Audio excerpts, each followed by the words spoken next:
Se você curte o modo sombrio que contamos as histórias nesse canal, ajude-nos deixando um like, se inscrevendo e compartilhando nossos vídeos. Muito obrigado.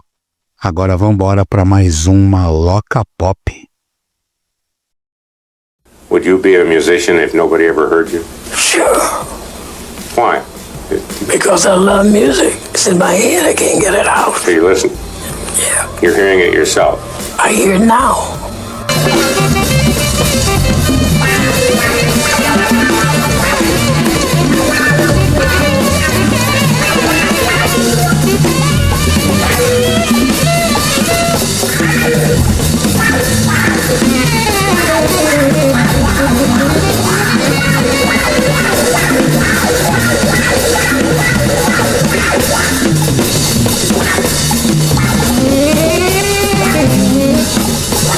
When I say happy, you say you don't like that word.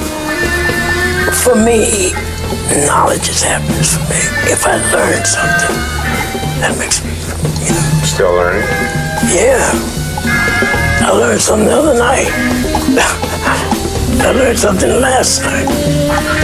I can't wait to apply.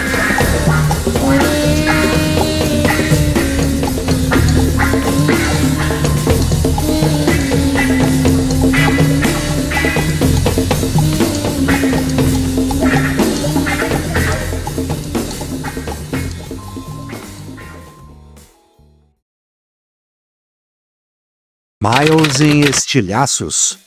A obra e o colapso da era elétrica. Sob luzes, neon e ruídos distorcidos, o jazz do futuro se desdobrava em tormento.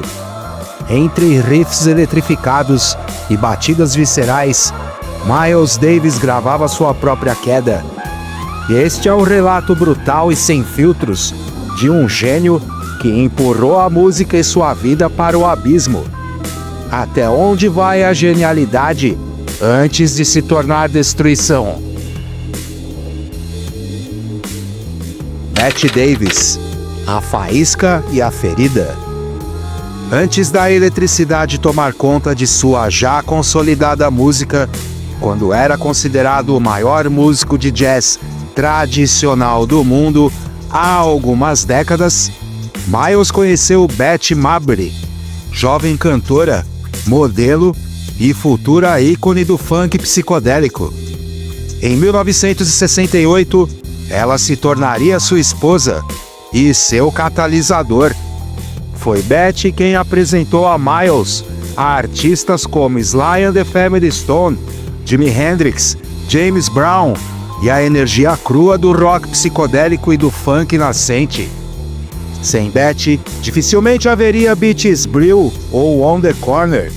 Ela foi a ponte entre o jazz sofisticado de Miles e o som das ruas, carregado de psicodelia, rebeldia e erotismo. Mas o relacionamento foi curto e brutal. Relatos indicam violência doméstica, ciúmes possessivos e um casamento que desmoronou em apenas um ano.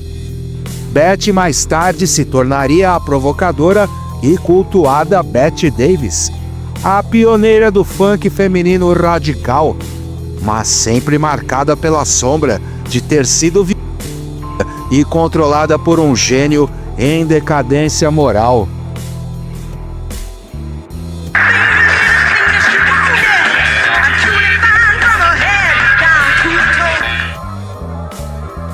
A Revolução Elétrica. O som como arma.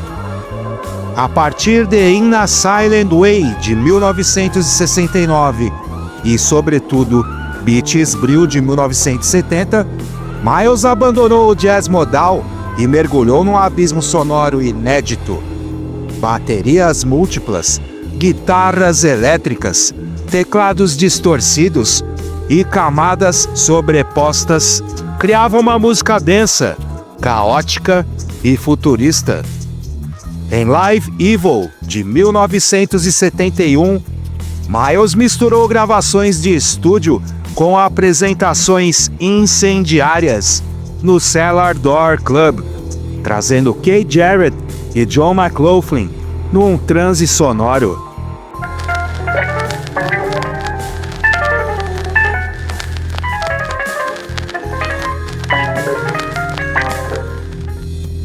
Em On the Corner, de 1972, hoje cultuado, foi inicialmente rejeitado. Um disco brutal, mergulhado no funk de rua, nos grooves repetitivos, e influenciado diretamente pelo som urbano que Betty lhe apresentara. Get Up With It, de 1974, é um epitáfio da era elétrica, com faixas longas e cavernosas como He Loved Him Madly, uma despedida em forma de lamento psicodélico. Nos palcos, a experiência era avassaladora. Em Fillmore East e West, 1970, explosões elétricas diante de plateias de rock. Em Eyes of White, 1970, 600 mil pessoas assistiram Miles transformar o jazz em espetáculo elétrico e agressivo.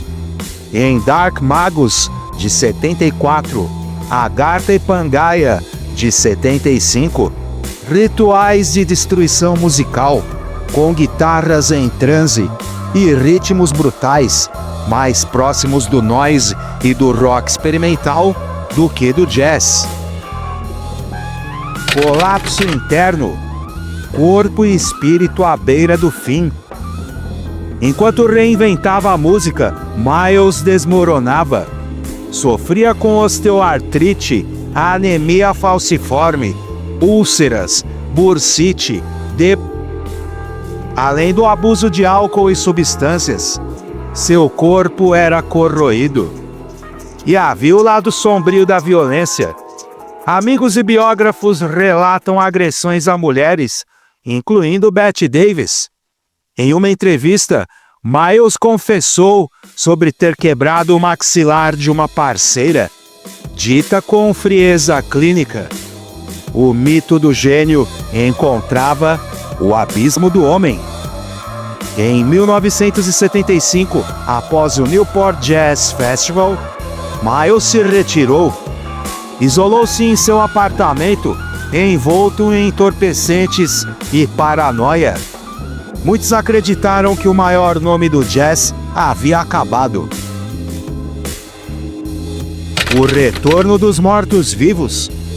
Ressurreição nos anos 80. 6 anos de silêncio, mas, em 1981, como um espectro que se recusa a desaparecer, Miles voltou com The Man with the Horn. O som era outro, uma fusão de jazz com funk moderno, pop e sintetizadores. Nos anos 80, Miles se aproximou do mainstream. Trabalhou com jovens e talentosos músicos, como Marcus Miller, Mike Stern, John Scofield, Daryl Jones, entre outros. Álbuns como Star People, de 1983, Decoy, de 1984 e Yuri Under Arrest, de 1985, mostraram um artista ainda inquieto, mas mais pop. Em 1986, com o disco Tutu, produzido por Marcus Miller, Miles foi aclamado novamente. O disco sintetizava jazz e música eletrônica em um híbrido sofisticado. Covers de Cyndi Lauper, Time After Time, e de Michael Jackson, Human Nature, revelavam um músico conectado ao mercado pop, mas ainda reinventando-se.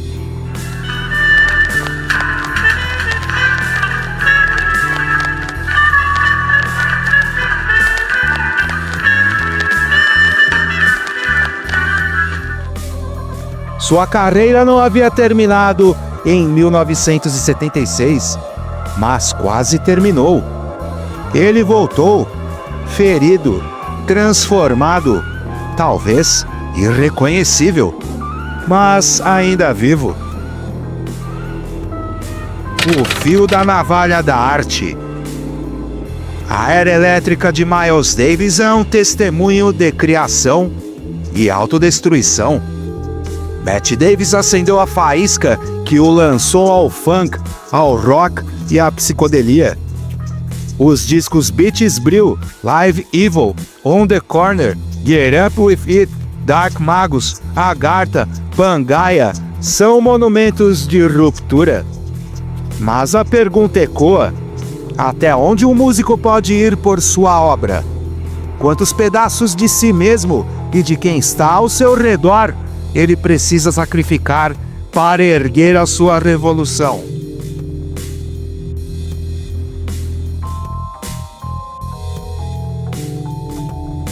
A eletricidade de Miles Davis ardeu como um incêndio selvagem, belo, destrutível, inesquecível. Bette Davis lhe abriu as portas para o futuro, mas pagou caro pela violência que sofreu. Miles quase não sobreviveu, mas retornou como um zumbi nos anos 80. A genialidade é como uma lâmina, corta o criador e a criação. O som permanece, a dor também. Este foi mais um Maloca Pop. Would you be a musician if nobody ever heard you? Sure. Why? Because I love music. It's in my head. I can't get it out. So you listen? Yeah. You're hearing it yourself. I hear it now. When I say happy, you say you don't like that word. For me, knowledge is happiness for me. If I learn something, that makes me, Still learning? yeah. I learned something the other night. I learned something last night.